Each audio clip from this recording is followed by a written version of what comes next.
Hi there, my name is Kathy Watson. I'm the founder of Revival Pure Essentials, and I'm a doTERRA wellness advocate.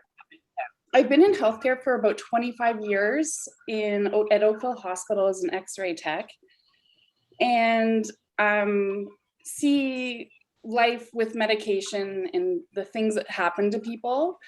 So about 7 years ago, I had a bit of a hormone health crisis and started turning to natural medicine, natural health products to support myself, and kind of stumbled into essential oils. So that's kind of what I do now. My job is to support busy women like all of us who usually put career, spouses, families, everybody ahead of themselves. So I started this education series, and it kind of started out as supporting people with oils and educating about oils, which gets really old after a while. So I kind of expanded it, and I'm really trying to get out any natural health practitioners and people who are making a positive impact on our health. So I thought Cari needed to be in my education series. She's killing it. She's making us feel good about ourselves. And I think as women, this is huge. So I want to turn it over to Cari, and she's going to talk about her story, and we'll have a conversation a bit later. So here's Cari. Gangaram. Thanks, Kathy. So for you guys who've heard my story a million times, I'm sorry. So I'm going to call those notes, but basically, I led a pretty unhealthy life, to be perfectly honest, like through my, I guess even just being a kid, teens, early 20s, just doing what I just fitness, eating healthy, just none of that was a priority to me, just didn't really occur to me. I'd always been in a larger body, so being in a larger body wasn't something that I thought was not normal. I just never knew a life without like not being in a larger body. So I just kind of carried on. And then I'd have moments where something really important was coming up. So say like my wedding. So then I would extreme exercise, I would extreme diet, I would make my body smaller, and inevitably my body would return to a larger form, as it always does. And then I would just feel bad, right? So every now and then, I think, so my anniversary is coming up this week, and this is probably the first year that I can look at my wedding pictures and I don't feel sad, because I didn't get married as what I normally looked like. I got married in a much smaller body than I'd ever been in my entire life. So I think I started learning, like when you do those extreme exercises and extreme eating, like you can't maintain it, but you do it. We all do it. I've done everything. Any diet you can name, I've done it all. I've lost weight on every diet and I've gained it back, sometimes more.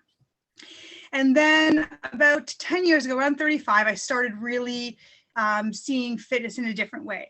I had a lot of friends who were doing it, living healthier lifestyles, and I started getting interested. So actually, with the magic of Facebook, I actually just realized that 10 years ago today was the first time that I decided to start running. So I was 50 pounds heavier than I am now, and I'm in no way promoting weight loss. I'm just giving you context because, to be honest to my story, the intention was always to lose some weight. It's not my intention anymore, but I was 50 pounds heavier. I went out 10 years ago today with my neighbor and I ran 1 minute. I couldn't breathe. I thought I was going to die. I cried. And then for the next 9 weeks, I did couch to 5K, and I did it every day, waiting for people to make fun of me because I was fat, because I was slow, because all these things I kept saying in my own head. None of that happened, by the way. Nobody made fun of me. Nobody laughed. Nobody even looked twice at me. And when I'd finished the runs that were so hard, I felt so great and so amazing. And then at the end of my 9 weeks, which was Canada Day, I did my first 5K race, and I came in dead last place. And it was the greatest day of my entire life. And I share this picture of my daughter and I. She came to the end, she finished, and she would die because she's wearing like a Justin Bieber shirt, but she would absolutely die now if she saw the picture. But we finished the race, and the photographer asked for my email and sent me the picture for free. And he said, I've never seen anybody look so happy finishing a race. And I was dead last. Like, I mean, last by a mile. Like, people finished way before me. And I just decided to change. And I thought this was so exciting, like to start something and finish it. And it didn't, and it was the first time that it didn't matter how well I did it. I just did it. And all of a sudden my friends were waiting at the finish line for me, and people were congratulating me, and people were like so happy just to see you finish something and do something. And then I kept running, and then I went back to classes, and I'd call and I'd say, what's the class with like the least judgy women, and what's the class with, you know, the least amount of people? And they'd be like, no, I don't know, any class. Like they didn't know what I was talking about. But you go and you're so insecure being the biggest person in class, being the slowest, being the one who's afraid that if I get on the ground, I can't get back up. I started doing classes. I started meeting women who were in all these ideal body shapes, and they'd say, oh my gosh, like you're so strong. And I'd be like, no, but I'm overweight. But I could lift more weights than they could, or everyone has their things that they can do. Something like someone being in a smaller body doesn't make them do something better than someone else necessarily. And I started learning that, and I kind of kept with it. And through all this, I was still doing dieting and losing weight and gaining weight and things like that. And then my final straw was I was doing keto, and I was doing really well on keto, aside from, you know, like the starvation. But I was losing a ton of weight, right? I thought I was doing really great. And I also looked in the mirror, and I'm like, I lost a half a head of hair. Like I lost a ton of my hair. And I was like, what am I doing? This is ridiculous. And with the help of my friend Jody, which is Margot's sister, she was overcoming some of her own disordered eating. And we had some conversations about just accepting yourself, and that like, why, like, what am I going to do better if I'm 20 pounds less, right? Like I'm running, I'm doing half marathons, I'm doing triathlons. I'm not winning any of them by any means. I'm doing all these things I'm doing. What's going to happen if I lose 20 pounds? Like, what if we just liked our body the way it was? What if we just ate the food that our body wanted? What if we just had the donut when you wanted the donut, instead of having the donut, sneaking it, feeling like crap, feeling guilty, beating ourselves up about it, over exercising? Like, what if we just broke the cycle? So right before COVID, thankfully, I started doing this. And then COVID hit, and I can honestly, like, I say this all the time, it's been 14 months, and I have not restricted anything. I've just said, I asked myself, okay, you want French fries? Do you want the French fries? Yeah, I do. Or since I'm like, I actually don't really want the French fries, I don't feel guilty because I know I can have them. I can have the carbs, I can have the sugar, whatever I want. You can have the beer. I can have whiskey cream in my coffee right now. I can have like all those things if I want them, but if I don't want them, I don't have them. So I'm not restricting. And the less I realized I restricted, the less I crave things. So it's been about 13, 14 months now. I haven't binged once. I haven't had any guilt. I have eaten whatever my body actually wanted, whatever was there. I've had a variety of foods. I can't think of the last time I had that stuffed, gross feeling of fullness. I can't think of the last time that I was starving. Like all those things, I just ate, and I've had to really work on stop weighing myself. That's been the biggest challenge. And I'm about 4 months into not weighing myself right now. I put on my jeans every week and I go, yeah, they fit. That's great. And I carry on. So do I think that I've lost weight doing it? No, I don't. But I think this is my body. My body is meant to be in a larger body. It's happy in a larger body. I realized when I started kind of accidentally teaching fitness classes, because that kind of happened through COVID as well, was I could do things in a larger body that I couldn't do when I was starving on keto. I couldn't do, like this morning, for example, we did 24 burpees. I couldn't have done that starving to death. I would have passed out. But now I can do that. So I think we just have to start realizing that being in a bigger body doesn't mean you're unhealthy. Being in a smaller body does not mean you're healthy. And it's a hard thing to go, because we have been listening to this. For me, for 45 years, I have been listening. I not a week goes by where someone doesn't say, oh, you're teaching fitness now, and they automatically look at my stomach. And I've had to really work past that and realize that's their issue. That's not mine. Yes, I have a stomach. Raw. Yeah. Exactly. Right. But I have to, but people do it. And I try not to get upset with them. I think, but this is what we're told. Because if you told me 10 years ago that someone who was 200 pounds was going to be teaching 17, classes a week to 150 women, I would have been like, you're insane. That could never happen. That didn't seem realistic. And now that is my life. So. That's awesome. So Cari, my body's changed a lot in the last, and I've always gone up and down with my weight my whole life. And I think probably a lot of us are in the same boat.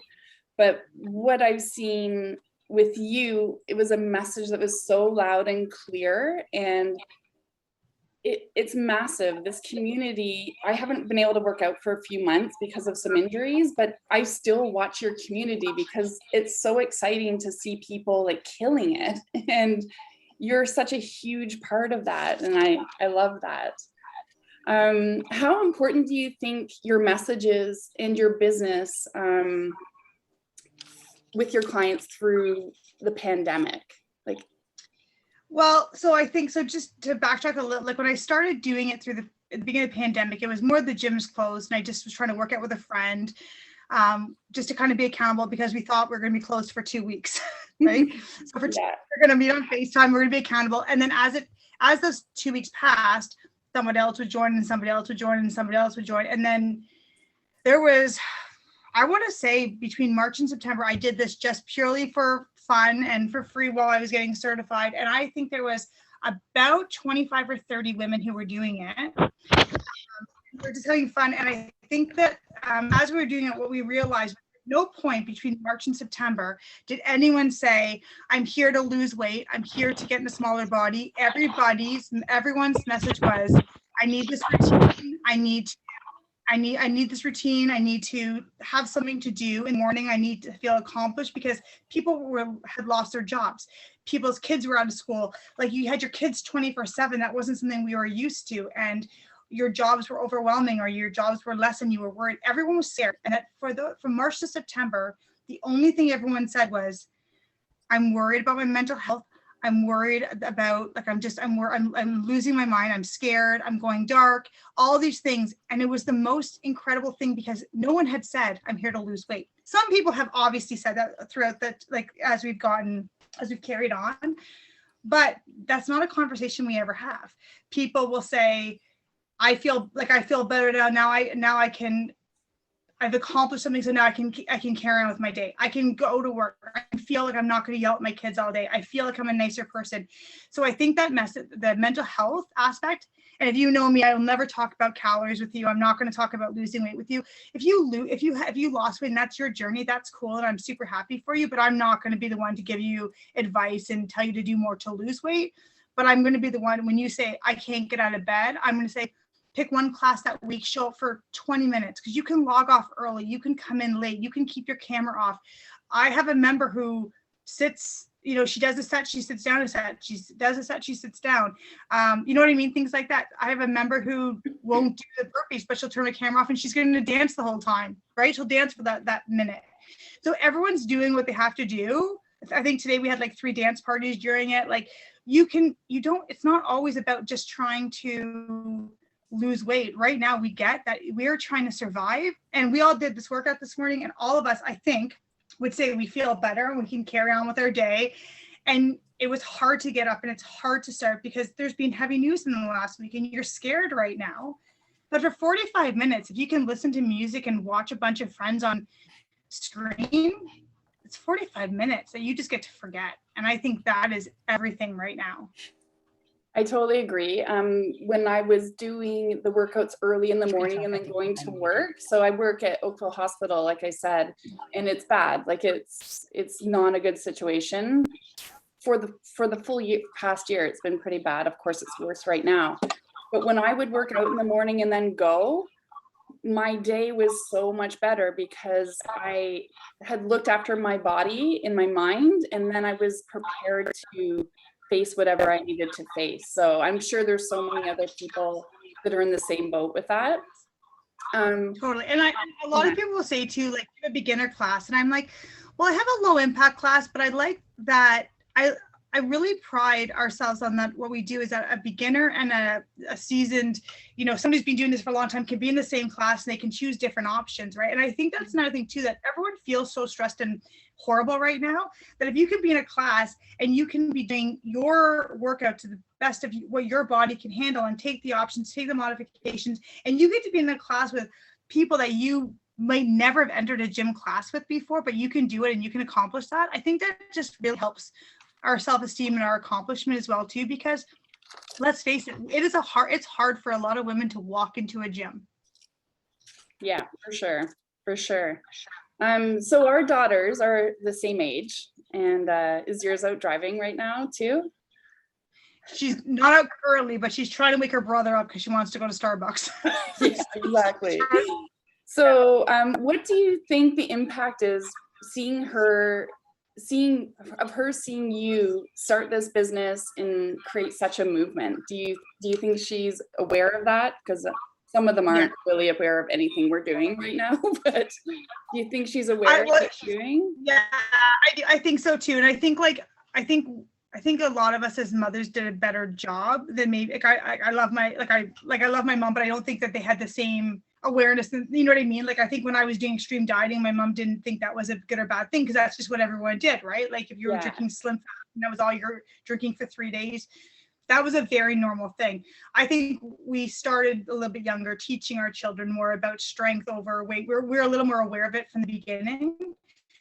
But I think as she's seen it, it's funny because she's done a couple of classes with me, and I love when the teenagers do it because they think it's like this old lady class, and then they're like destroyed after, and they're like, that was not that easy. Right? So I think that's cool, but she'll do it all the time. I'll say, do you want to do my class? And she's like, I don't want to be sore tomorrow. She's like, I don't want to be sore tomorrow. And yeah, so it's kind of fun. But both like when if I say like this morning when I was like, oh, I'm meeting with Katie's mom, she's like, that's amazing. Like, I think she's really into the connection of women. She loves seeing the women, or I'll say, she'll be like, who's that? I'm like, that's my friend Kim from BC. Like, she gets the skull of it. Nicholas sees me on camera and he's like, are you famous? Are we going to be rich? And I'm like, no. So like, and he's like, can you talk about my YouTube channel? And I'm like, no, buddy, no. So they definitely see it from different perspectives. But I think, and it's funny because at no point, I kind of wondered if Taylor would be like, this is so embarrassing. Like, you're on Instagram all the time. And that's so, but no, she loves it. Yeah, that's awesome. That's so good. And I think it's so important for them to see us creating this strong women's movement, basically, right? In real life, like I know there's a lot of fitness people out there who they're perfect and they eat all the perfect things, and life's not like that. I mean, sometimes you need to have a beer in the pool. Yeah. Well, and it's funny because when I try to pay attention to when I get the most messages and things like that, like what attracts people, like I will often show, like, after, because I put the recordings out that I'm like after a workout, I have my beer editing a video, and people are like, so we can have a beer. And I was like, yeah, have the beer, right? Like, I love beer. Like, or when when I'm doing a weight and I end up throwing the weights half the time or dropping the weights, or I smash my toe a few times. Like, it's real, and people dig that. I think people are really not. I think right now people can't handle any more trying to get to perfection and trying to get any more standards to meet. I think that we are done. And I think people are kind of digging this realness. Like, I mean, I see it like this morning, I just messed up the workout, and I'm like, if I haven't made a mistake once, it's not a real workout with me. Like, I'm going to make a mistake every time. That's just me, right? And I think people like that. I think people just don't need more pressure to be perfect right now.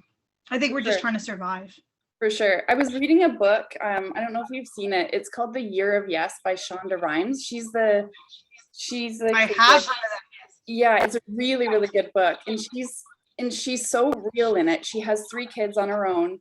And she said, if you're killing one part of your life, you're probably failing at one of the other parts. So I just love that she's giving us permission to, like, go for it, but the rest of it doesn't have to be perfect, It's just such a great feeling to know, okay, so I had a big month in March with my business, but I kind of neglected the kids in my family quite a bit. Like, I cooked happy dinners and it wasn't perfect, right? But that's life, and it's a balance. And I think it's so important, your message, that that's okay. Like it's so okay that you're not perfect in your life. Yeah, and I think it's cool because there's certain things like I always talk about, like I have bad shoulders, right? So there's sometimes where I'm like, I just can't do the push-ups on the ground. Like I'm going to do it on the wall today. And I'll look and I'm like, oh, everyone's still doing it on the ground. Like everyone doesn't just kind of like take the wall with me. You know what I mean? Like I like that everyone still pushes themselves. Like, so I don't feel this pressure to be perfect, because if I take an option, which I always take options like push-ups are on my knees or sometimes on the wall, everyone doesn't take that option. Only the people who do need it for their body take it. And I love that, because nobody feels this need that you're going to be judged if you don't do it perfectly, right? And people say in the beginning, they're like, I had to leave 5 minutes early, I'm really sorry. And I'm like, leave 5 minutes early. Like if you come in for your 20 minutes and you got what you needed to get and you can log off, then you're good. That's totally fine. Like why would you stay for 45 minutes if it's not feeling good for you? Right? Like sometimes you need to build up. Sometimes your head's not there. That's okay. So I think that people needed permission for that, and they're really, really getting that now. Like I get less apologies for leaving early. Like that now they just know what happens. Or the people who always left early don't leave as early anymore. They're building their stamina. So I think we just have to embrace that imperfection is just, that's where it's at right now. Because we're not going to achieve it. We're just going to, I just can't kill myself trying to get in a smaller body anymore and trying to like be perfect. And yeah, for what? That's what stretchy pants are for. Right now. Me too. And they come up high and hold my tummy in when needed. Exactly. Okay, so I want to open this conversation up to everybody. So I would love to see if anyone has any questions or comments for Cari or me. Yep, Jane is right. Being imperfect is human. It's exactly. Yeah. I just picked something up there. Yeah, I think what I found is with this class and the fact that I've been able to keep coming and really, really look forward to the classes, even though I overslept this morning. Could have been the glass of wine or two last night. But what I found is that we're under so much pressure right now with the fact that the social media is everywhere and all these perfect celebrities and everything. And I think through all my 20s and 30s, I felt so much pressure. And now it's still there, even though I'm more mature now and I've got a lot more sort of realistic perspective. It's still there, and you still put, as a woman who's working and you're trying to be all things to everybody and you're trying to be Wonder Woman, you still do put a lot of pressure on yourself, even though you're not judging others. You put a lot of pressure on yourself to be this perfect specimen. Especially now I'm getting into my later 40s, you know, I find that the expectation on me it puts a lot of pressure on myself. And I found that the class with Cari and all the women who go to Cari's classes, there's definitely, without even saying anything, there's that sense of not being judged, just being accepted for what you can do. So it's just that pressure is eased off, and it's almost like Cari said, you're being given permission to be human and to just be self and to accept yourself for what you can do. And I'm finding as a consequence, my strength has definitely improved. The scales haven't moved, and I need to get to that point where I'm not even weighing myself anymore. But I've noticed that my muscle definition has definitely improved.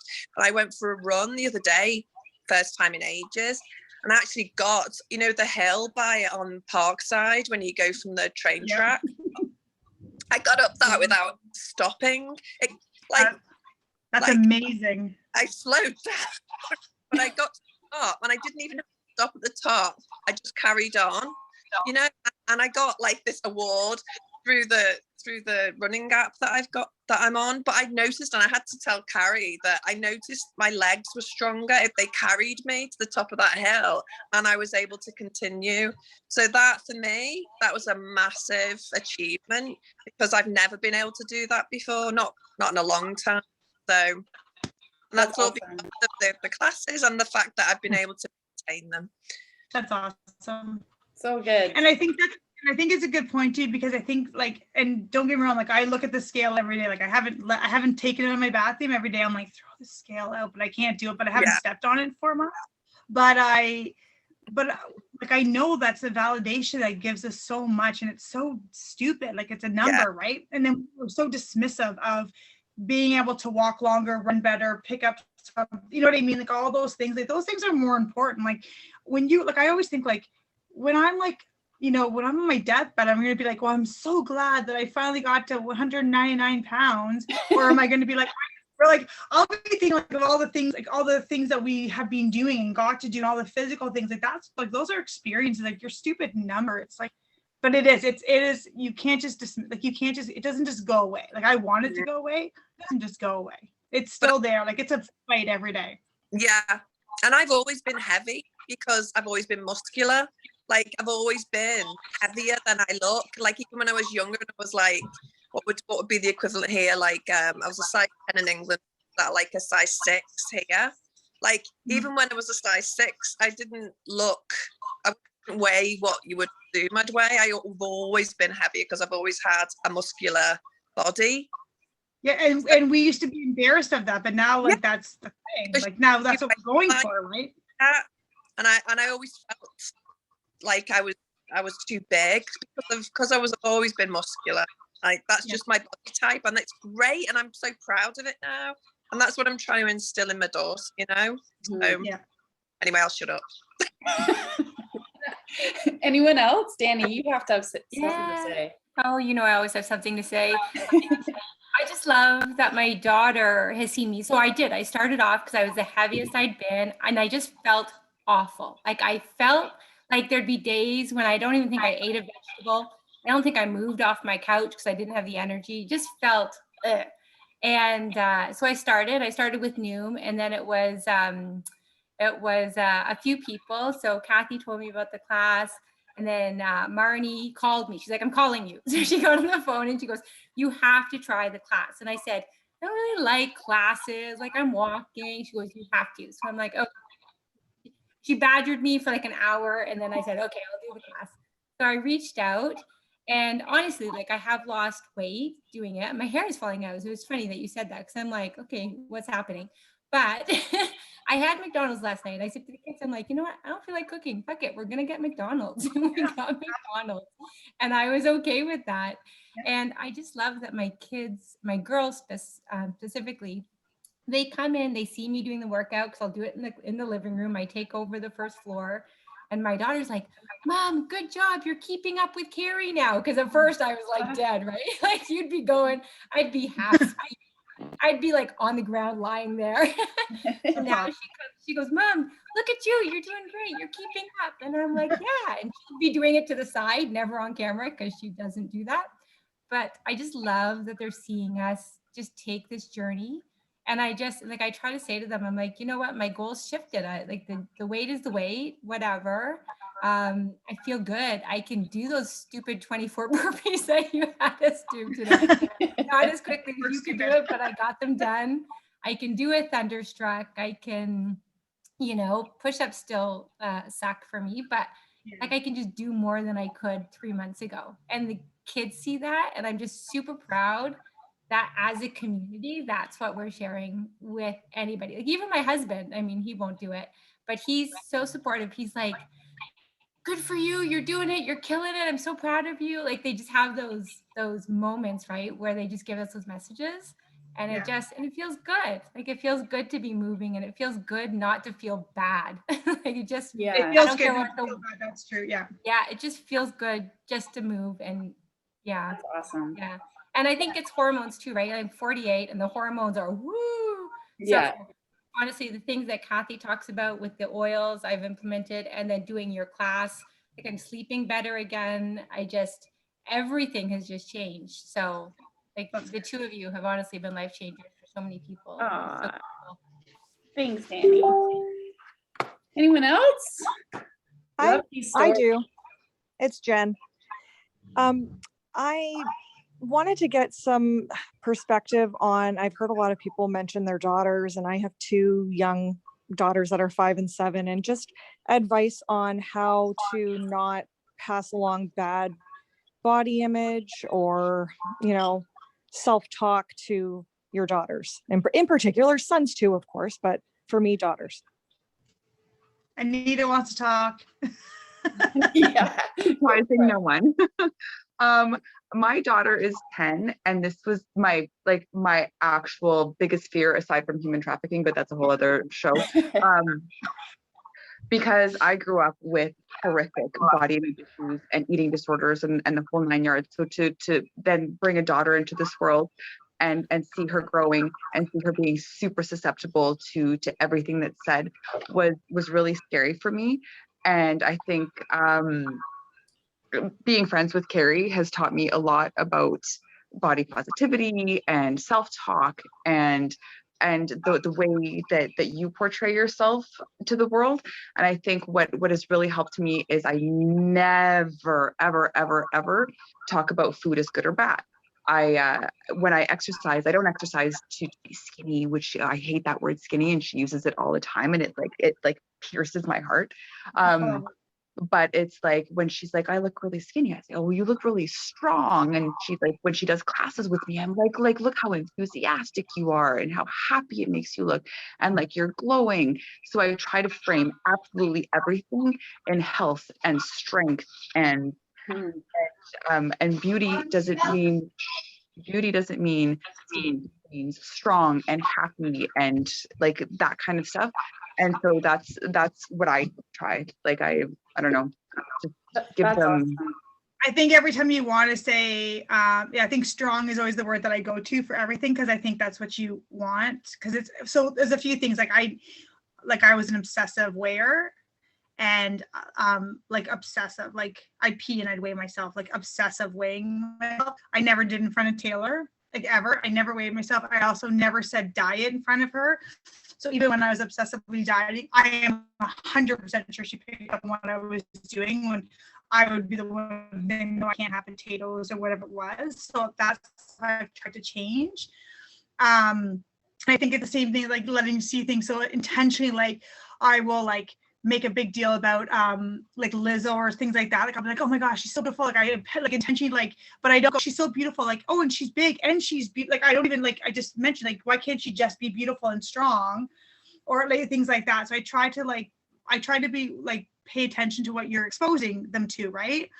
In general, and just always using strong. Or she would say things like she's a dancer, right? So Taylor has very much she very much has a very strong body. She never had that skinny dancer body, and that was hard for her and sometimes, and I would be like, oh my gosh, but your legs, look at those muscles you're getting. We always focused on muscles and strength and those kind of things, and it was hard because grade 6 to 8 I think are probably the worst ones. That was the worst of it all.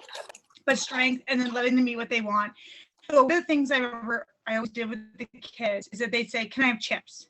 And I would always say, yeah, go grab a little bowl of chips. So I would never say, yeah, grab the chips, because I would have just grabbed the bag and ate the bag. So I'm always like, yeah, go grab a little bowl of chips. Can I have Oreos? Yep, go grab 2 Oreos. So I'd always say yes, but I'd always sneak in a limit there so she'd hear the yes, but there was a limit, right? Because that if you have 2 Oreos, you're not going to probably don't get more, but if you had the whole bag, you'd eat the whole bag, right?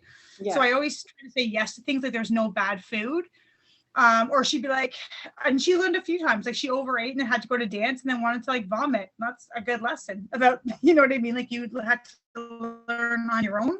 But we have, I think, the no bad food. We never talk about dessert. Sometimes last night we had Dairy Queen after dinner, but we'd had Dairy Queen. It wasn't dessert. You never had to earn your dessert. I don't believe in earning food. If they're going to have dessert, they have dessert. It's part of the meal, regardless of what they ate for, their meal kind of thing, right? Just no good bad foods. I'll never forget the time. Sorry. I never forget the time Katie came home. I think she was at Mary Hopkins still. And she came home and she's like, I don't have a space between my legs, because she has big thighs like I do. And I was heartbroken, because I think the kids, I don't remember too much when I was younger, but I don't remember kids being as mean.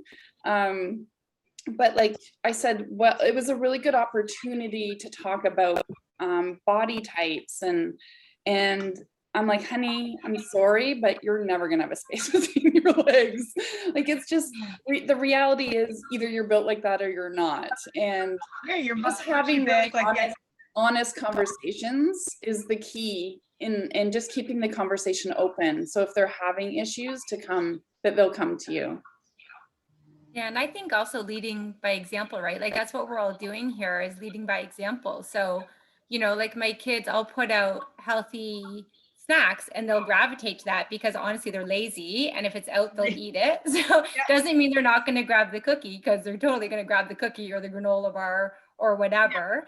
But if it's out, that's what they're going to get, right? Like now I have more salads and stuff at dinner with whatever else we're eating, and they'll add that to their plate. So I think it's not forcing it. It's just having the options and living by example, and they see that and they kind of mirror, especially the smaller ones, like my 10-year-old, who I think goes to school, Anita, with your daughter, maybe. I've heard their name mentioned.